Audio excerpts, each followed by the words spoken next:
Paula, and thanks. You've reached out to us today. You've actually clicked on the button that says the Awareness Mastermind, and we're so glad you're here. And I'm sure you have a lot of questions, just like we did. We've all had lots of questions too. So hopefully our goal is to answer those questions for you and to put you with like-minded people, people that you're comfortable with, people that are like us. All of us think we're a little different, and we are, but haven't you ever wondered sometime, have you ever been in a situation where maybe you thought you heard something, but you weren't sure, or you were walking around in the store at Target, minding your own business, shopping, putting things in your cart, and all at once you'll hear a voice in your head, and you hear, "That's my granddaughter. You need to give her a message." And you're like, "Oh, crap."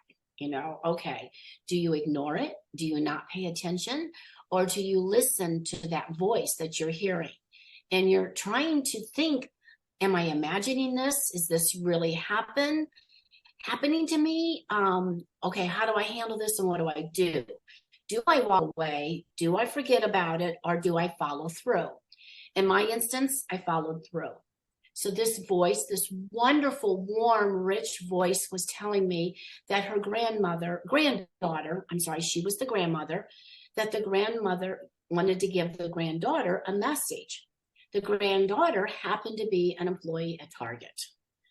And she's stocking her shelves, doing her thing, and I hear in my head over and over, "That's her, that's her, that's her.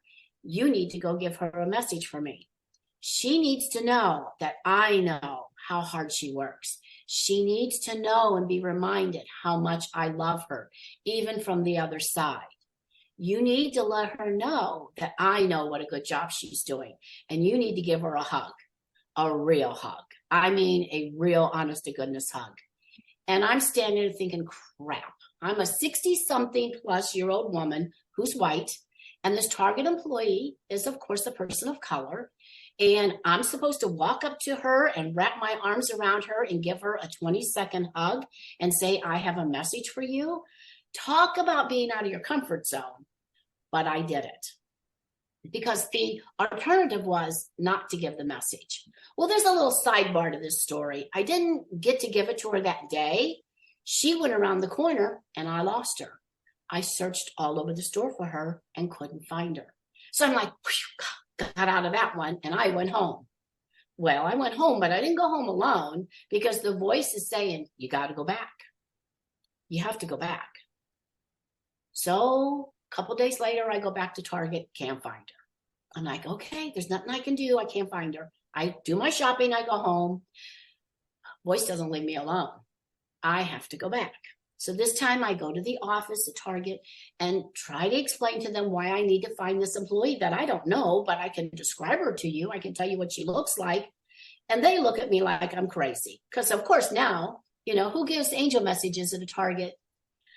So, but I did find her. I did give the message. And once I did, I was fine.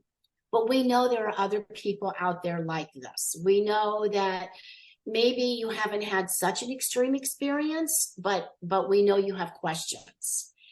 And that's why we are offering the Mastermind Awareness Program. We want to be able to answer your questions and put you with a group of people that are like-minded and that you can be comfortable with. So if any of this has rang any bells or posed any extra questions for you, just give us a call. We are here to help. Thank you.